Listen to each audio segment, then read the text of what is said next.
Chapitre 3. Accéder au pouvoir du moment présent. Bienvenue. Vous entrez dans le cercle de méditation Éric Bachet.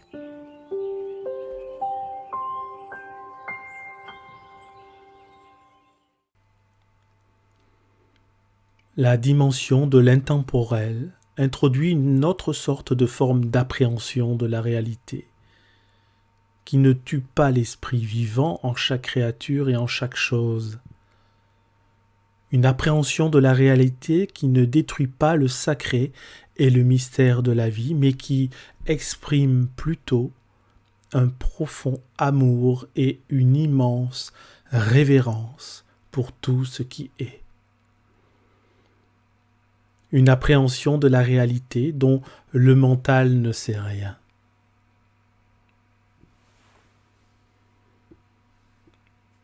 Exercice.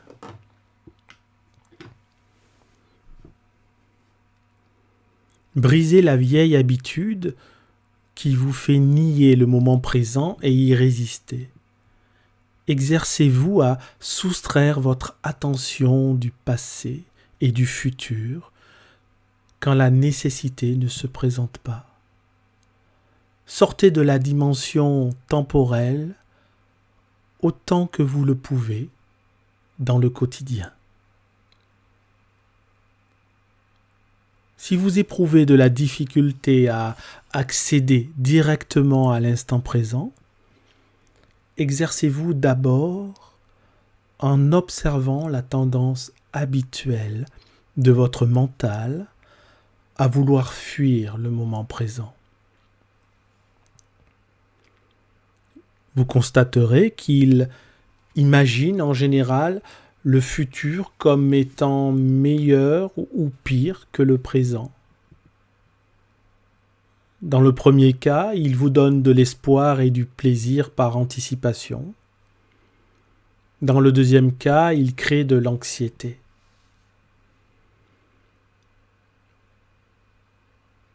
Chaque fois, il s'agit pourtant d'une illusion. En vous observant vous-même, vous pouvez automatiquement devenir plus présent dans votre vie.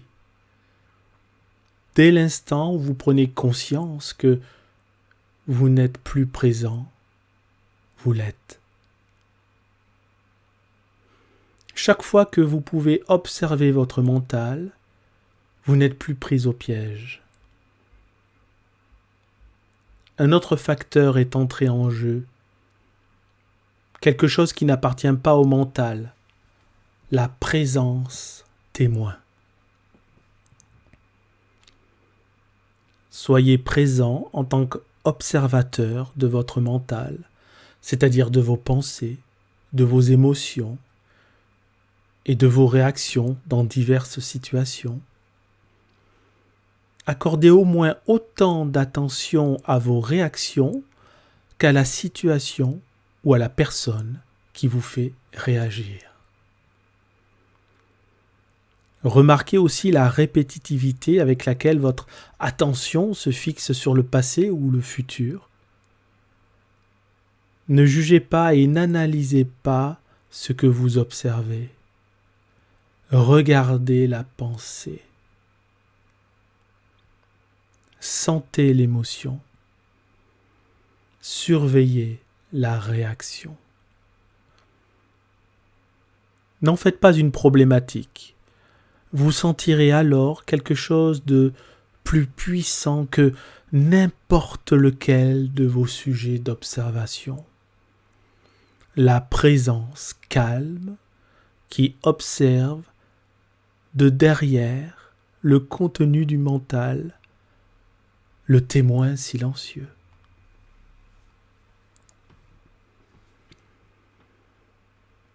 Lorsque certaines situations déclenchent des réactions empreintes d'une forte charge émotionnelle, comme lorsque l'image de soi est menacée, qu'un défi se présente dans votre vie et suscite de la peur, que les choses vont mal ou qu'un nœud émotionnel du passé refait surface, La présence doit se faire intense.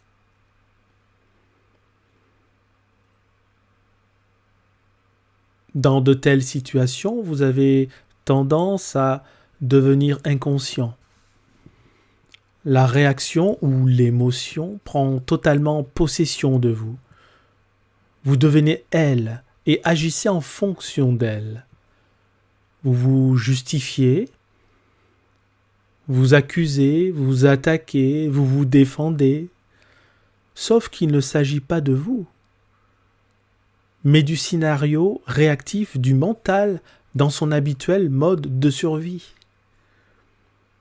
S'identifier au mental, c'est lui donner de l'énergie. Observer le mental, c'est lui enlever de l'énergie.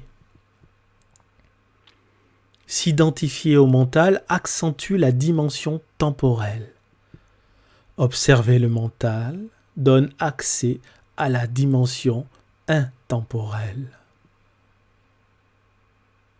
L'énergie économisée se transforme en présence.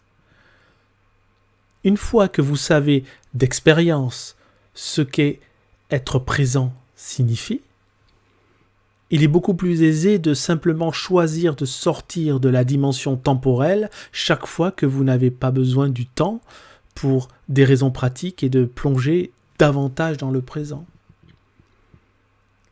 Ceci n'amoindrit pas votre aptitude à vous servir de la dimension temporelle, le passé ou le futur, quand vous avez besoin d'y faire référence pour des questions d'ordre pratique. Cela n'amoindrit pas non plus votre capacité à employer votre mental. En fait, cela l'améliore. Quand vous utiliserez votre mental, celui-ci sera plus vif, plus pointu. La personne illuminée maintient toujours son attention dans le présent. Celle-ci est tout de même consciente du temps à la périphérie. Autrement dit, elle continue à se servir du temps horloge, mais elle est libérée du temps psychologique. Comment se défaire du temps psychologique ? Apprenez à utiliser le temps dans les aspects pratiques de votre vie. On pourrait appeler cela le temps horloge. Mais revenez immédiatement à la conscience du moment présent quand les choses pratiques ont été réglées. De cette façon, il n'y aura aucune accumulation de temps psychologique, qui est l'identification au passé et à la perpétuelle projection compulsive dans le futur.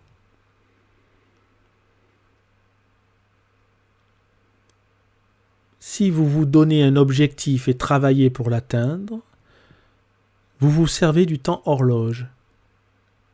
Vous êtes conscient de la direction que vous voulez prendre, mais vous honorez le pas que vous faites dans le moment et lui accordez votre attention la plus totale.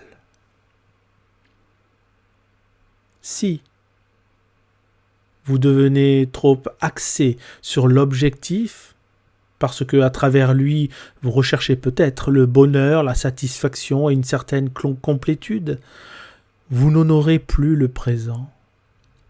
Celui-ci se réduit à un tremplin pour le futur, sans aucune valeur intrinsèque. Le temps horloge se transforme alors en temps psychologique. Votre périple n'est plus une aventure, mais simplement un besoin obsessionnel d'arriver quelque part, d'atteindre quelque chose, de réussir. Vous ne voyez ni ne sentez plus les fleurs sur le bord du chemin et vous n'êtes plus conscient de la beauté et du miracle de la vie qui sont révélés partout autour de vous quand vous êtes dans l'instant présent. Désirez-vous toujours être ailleurs que là où vous êtes ?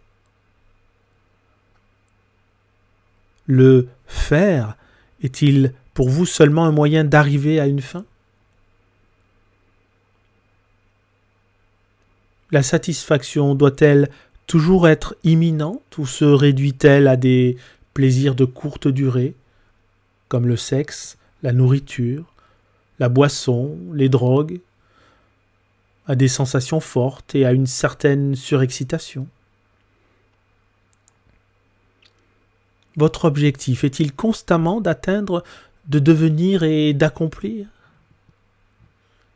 Ou bien êtes-vous à la poursuite de nouvelles sensations, d'autres plaisirs? Croyez-vous qu'en ayant davantage de possessions, vous serez meilleur, plus satisfait ou psychologiquement plus complet? Attendez-vous qu'un homme ou une femme donne un sens à votre vie? Dans l'état de conscience normal non éveillé, c'est-à-dire quand on s'identifie au mental, le pouvoir et l'infini potentiel créatif qui sont dissimulés dans le présent sont complètement éclipsés par le temps psychologique.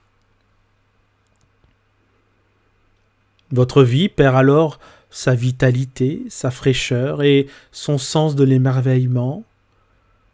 Les vieux scénarios de pensée, d'émotions, de comportements, de réactions et de désirs sont rejoués à l'infini.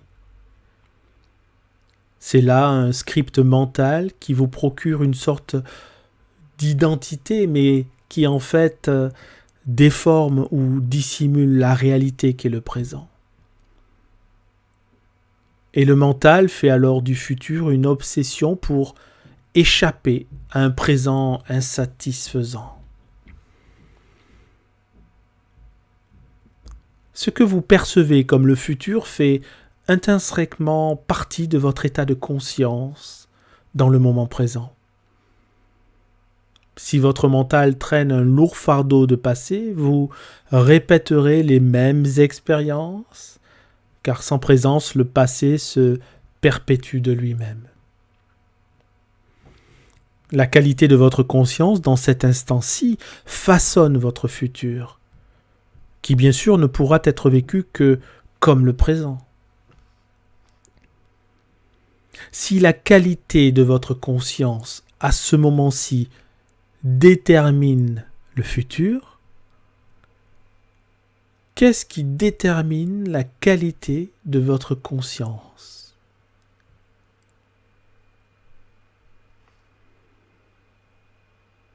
Votre degré de présence. Par conséquent, le seul domaine à partir duquel le véritable changement peut s'opérer et où le passé peut se dissoudre, c'est le présent. Il se peut qu'il vous soit difficile de reconnaître que le temps est à l'origine de votre souffrance ou de vos problèmes. Vous pensez en effet qu'ils sont occasionnés par des situations particulières dans votre vie, ce qui est vrai, si on considère la chose d'un point de vue conventionnel. Mais à moins que vous ne vous attardiez au dysfonctionnement du mental qui cause tous les problèmes, c'est-à-dire son attachement au passé et au futur, ainsi que sa dénégation du présent, vos problèmes sont en fait interchangeables. Si par miracle, tous vos problèmes ou tout ce que vous percevez étant comme la cause de vos souffrances ou de vos malheurs était miraculeusement effacé aujourd'hui, sans que vous soyez devenu plus présent et plus conscient, vous retrouveriez tôt ou tard avec un ensemble semblable de problèmes ou de souffrances, comme si une ombre vous suivait où que vous alliez. En fin de compte, il n'y a qu'un problème. Le mental prisonnier des mailles du temps. Le salut n'existe pas dans le temps. Vous ne pouvez être libre non plus dans le futur. Lecture méditative. La clé de la liberté, c'est la présence. Vous ne pouvez être libre que dans l'instant présent. Comment découvrir votre vie derrière vos conditions de vie actuelles? Ce que vous appelez votre vie devrait plutôt s'appeler plus justement vos conditions de vie. Il s'agit de temps psychologiques, du passé et du futur. Dans le passé, certaines choses ne se sont pas déroulées comme vous le vouliez. Vous résistez encore à ce qui s'est produit alors et à ce qui est maintenant. L'espoir vous fait vivre, mais il maintient votre attention sur le futur. Et c'est ce regard fixé sur le futur qui perpétue votre refus du présent et qui vous rend aussi malheureux.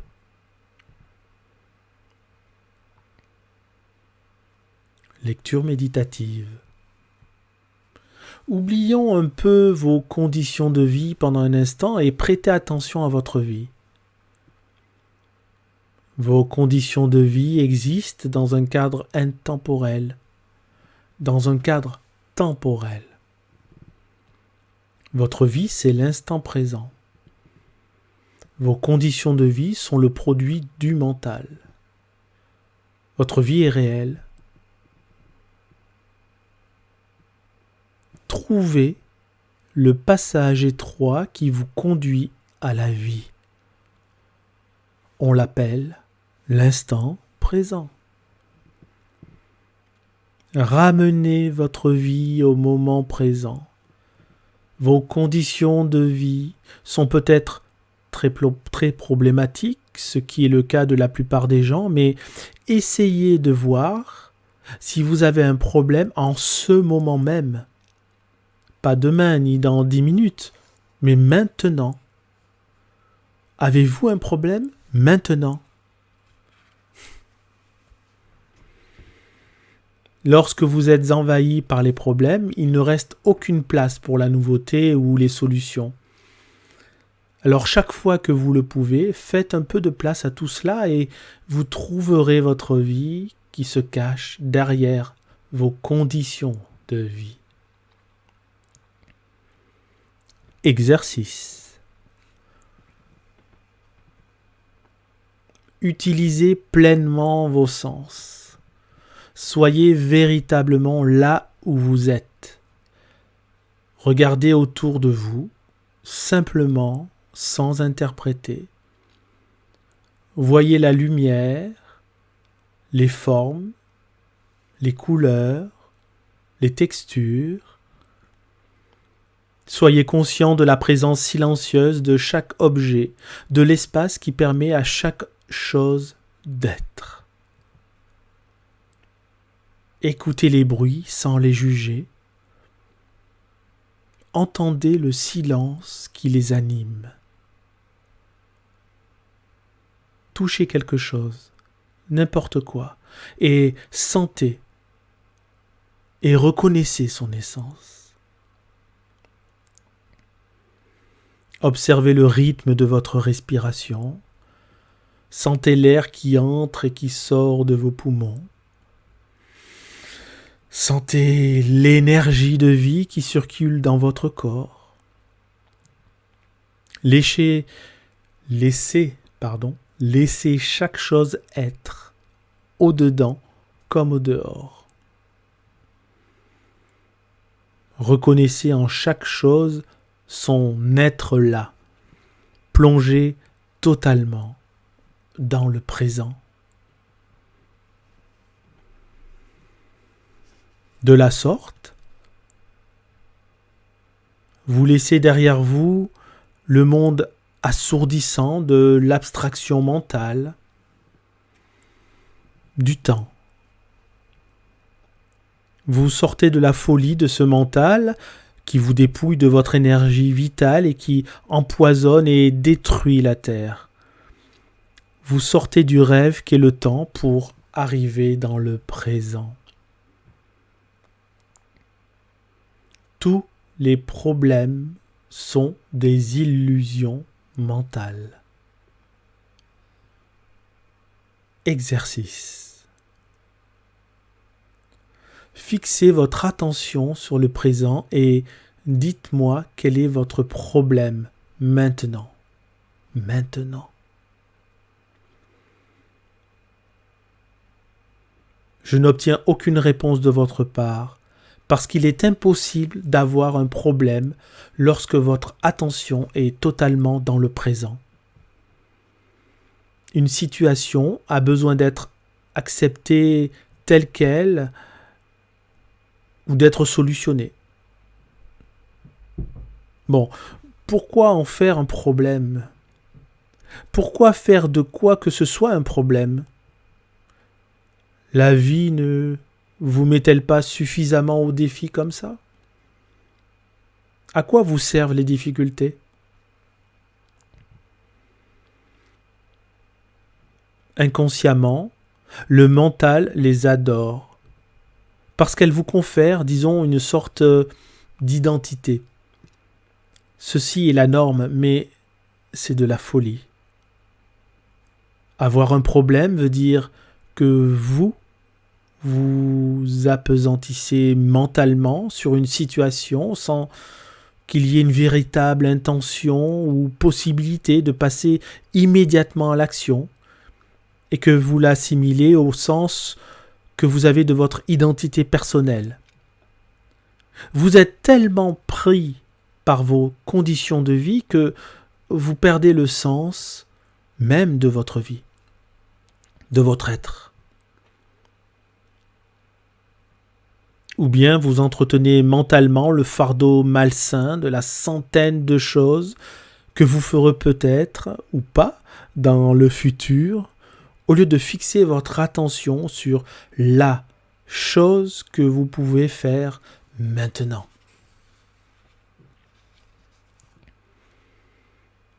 Lecture méditative. Quand vous créez un problème, vous créez de la souffrance. Tout ce qu'il faut, c'est simplement faire un choix, prendre une décision. C'est se dire, quoi qu'il arrive, je ne me créerai plus de souffrance. Je ne me créerai plus de difficultés. Même s'il s'agit d'un choix simple, celui-ci est aussi très radical. Vous ne pourrez faire ce choix à moins d'en avoir vraiment ras-le-bol, d'en avoir vraiment assez. Et vous ne pourrez pas passer à travers si vous ne réussissez pas à accéder au pouvoir du moment présent. Si vous arrêtez de vous faire souffrir, vous arrêtez également de faire souffrir les autres, de polluer notre belle planète Terre, votre espace intérieur et la psyché humaine collective avec la négativité inhérente à la création de tout problème.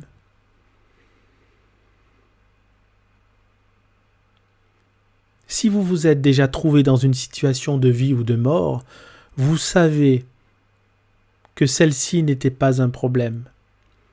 En fait, le mental n'a pas eu le temps de tergiverser et d'en faire un problème. En cas de véritable urgence, le mental fige et vous devenez totalement disponible au moment présent. La joie de l'être. Pour vous faire réaliser que vous avez permis au temps psychologique de prendre possession de vous, il vous suffit de faire référence à un critère simple. Demandez-vous s'il y a de la joie, de l'aisance et de la légèreté dans ce que vous entreprenez. S'il n'y en a pas, c'est que le temps a pris le dessus, que le moment présent est passé à l'arrière-plan et que la vie est perçue comme un fardeau ou un combat. S'il n'y a ni joie, ni facilité, ni légèreté dans ce que vous entreprenez, Cela ne veut pas nécessairement dire que vous devez modifier ce que vous faites. Il suffit probablement d'en changer les modalités, le comment. Les modalités sont toujours plus importantes que l'action elle-même. Voyez si vous pouvez accorder plus d'attention au faire qu'au résultat que vous recherchez à atteindre. Accordez l'attention la plus totale à tout ce que l'instant présent peut offrir. Ceci sous-entend que vous acceptiez totalement ce qui est, parce que vous ne pouvez accorder votre totale attention à quelque chose et y résister. Dès que vous honorez le moment présent, tout malheur et tout combat disparaissent et la vie se met à couler dans la joie et la facilité. Quand vous agissez en fonction de la conscience que vous avez dans le moment présent, tout ce que vous faites est imprégné d'une certaine qualité, d'un certain soin et d'un certain amour, même le plus simple des gestes. Lecture méditative.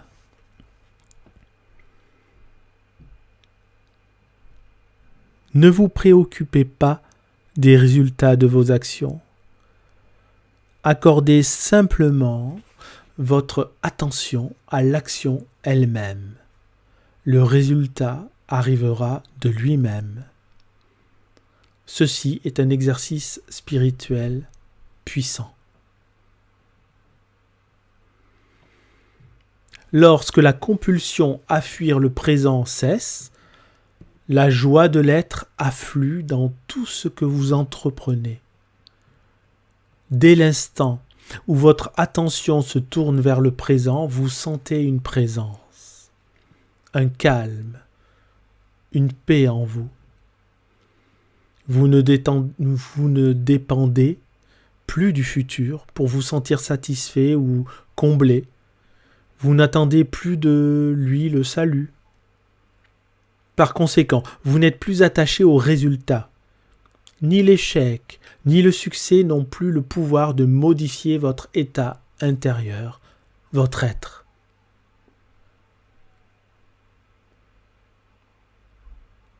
Vous avez alors là découvert la vie qui se cachait derrière vos conditions de vie. Une fois le temps psychologique disparu, le temps de votre moi provient de l'être et non pas du passé de votre personnalité. Par conséquent, le besoin psychologique de devenir quelqu'un d'autre que ce que vous êtes déjà n'existe plus.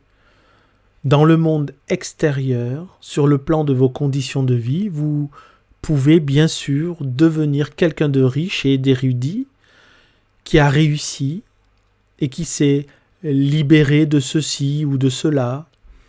Mais sur le plan profond de l'être, vous êtes complet et entier maintenant.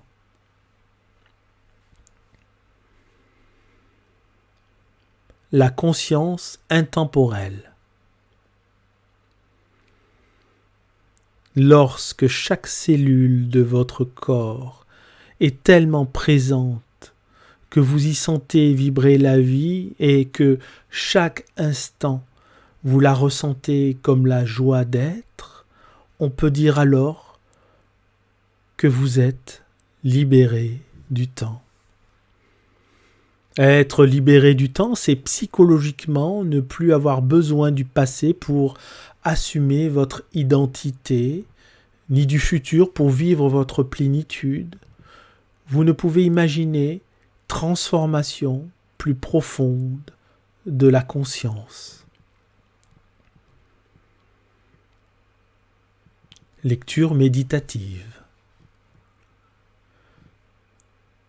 Une fois que vous avez goûté fugitivement à l'état de conscience intemporel, vous commencez un aller-retour entre les dimensions du temps et de la présence.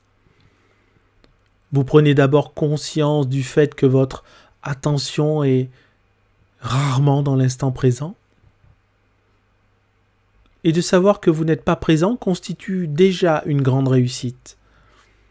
Cette reconnaissance est en soi une forme de présence, même si initialement elle ne dure que quelques secondes de temps horloge avant d'être reperdue. Puis, vous choisissez de plus en plus souvent de focaliser votre conscience sur l'instant présent, plutôt que sur le passé ou le futur. Et chaque fois que vous réaliserez que vous avez perdu de vue le présent, vous saurez y rester. Non seulement quelques secondes, mais plus longtemps du point de vue du temps horloge. Alors, avant d'être fermement ancré dans l'état de présence, c'est-à-dire avant d'être totalement conscient, vous faites des allers-retours répétitifs pendant un certain temps entre la conscience et l'inconscience, entre la présence et l'identification au mental. Vous perdez de vue le présent et vous y retournez. Puis, la présence finit par devenir votre état prédominant.